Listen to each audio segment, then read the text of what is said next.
Hey y'all, it's me again, the Rock Doctor, coming at you live with another installment of Rock Guitar Moves 101. So here's what I wanted to talk about today. Let me just play these guys. This move right here.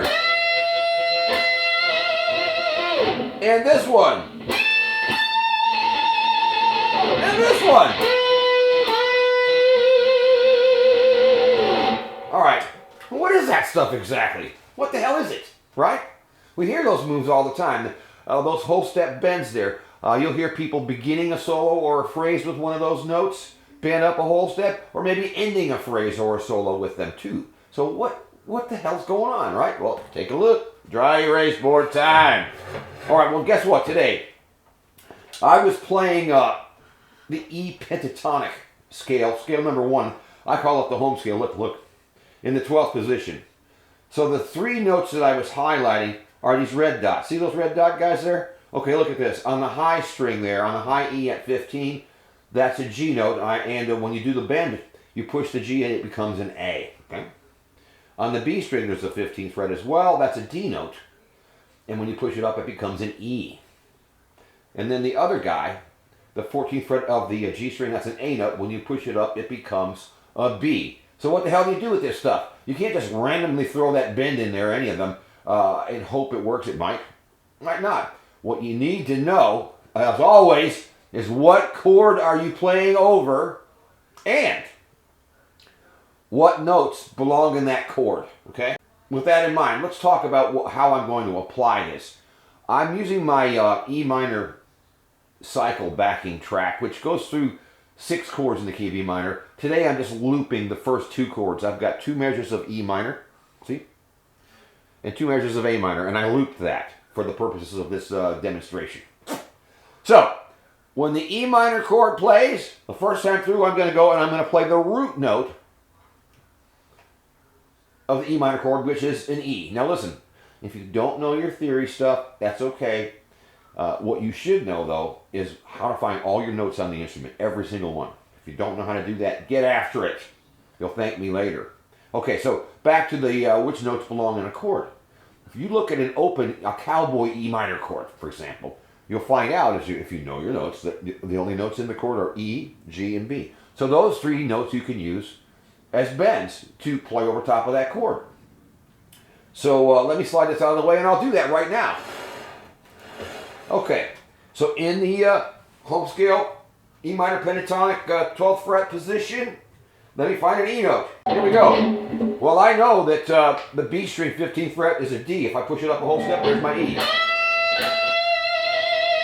Okay, and I'll demonstrate this in a minute with the track rolling. Okay, still with the E, let's find the G note. Well, there's a G note on the high E string at 15, but I'm going to bend to it this way in a sneaky way. I like to back up 1 fret and do a half step bend and turn F sharp into a G. And you'll hear what it sounds like in it. It's very cool. Slash does that all the time. I love that half step bend into a chord tone. The final chord tone of E minor is B. And if you use the 14th fret of the G string, the A note, and push it up a whole step, you've got a B. So that covers the 3 chord tones for E minor. Let's move on to A minor now. Let's move over here to the dry erase board again. Look! If you play a cowboy A minor chord in the open position and look at the notes, because you know where all your notes are, right? You'll find out that the notes in an A minor chord are A, C, or E. Now, let's look at the E minor pentatonic and find those notes so that I can do these bends. All right. For the A, that's the strongest one. The root note of the chord is the strongest one. So the 15th fret of the high E string, the G note pushed up becomes an A. There's that one. Now I need a C. I am going to use the B string 12th fret and do a half step bend there. And that'll give me a C. That's one way to do it. Finally, there's an E note in an A minor chord, and I can use the 15th fret of the B string and bend that up a whole step, and that'll give me the E. But all this really doesn't mean much If you don't hear what it sounds like, it's the track play. So let me fire this thing up, and I'm going to go through it this way. For the E minor, the first time through, I'm going to bend into an E. Then the A will pop up, I'll bend into an A. Second time around, when the E hits, I'm going to bend into a G. Then when the A minor comes in, I'm going to bend into a C, and you can hear how that sounds. Then the third time around, the E minor is going to pop up, and I'm going to do a bend into a B. And then when the A minor comes the third time around, I'm going to bend into an E. Now, I'm going to turn this thing on. Let's hope to God I can do what I just said, right? All right. First thing I'm going to do is bend into an E note. Now for A minor, I'm going to do A. Now for E minor, G note. A minor, I'm going to do C. Now for E minor, I'm going to do B. A minor, now I'm going to do E.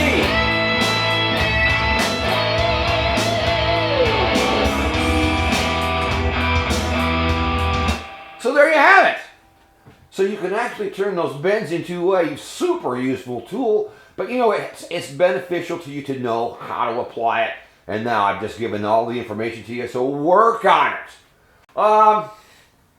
Before I go though, check this out.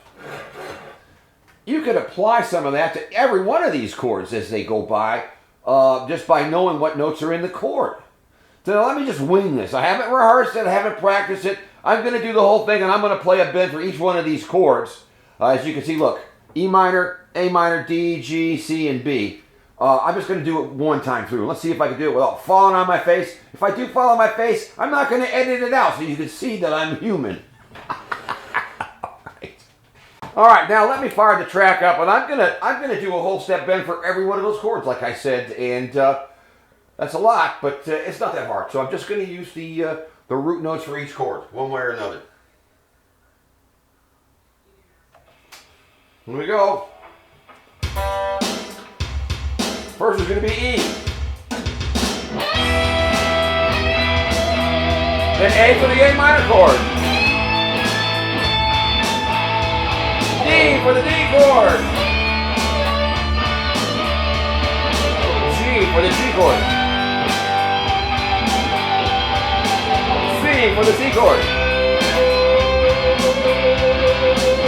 B minor, B note. Let me do it again. E for the E chord. A for the A minor chord. D for the D chord. G for the G chord. C for the C. And finally, B for the B minor chord.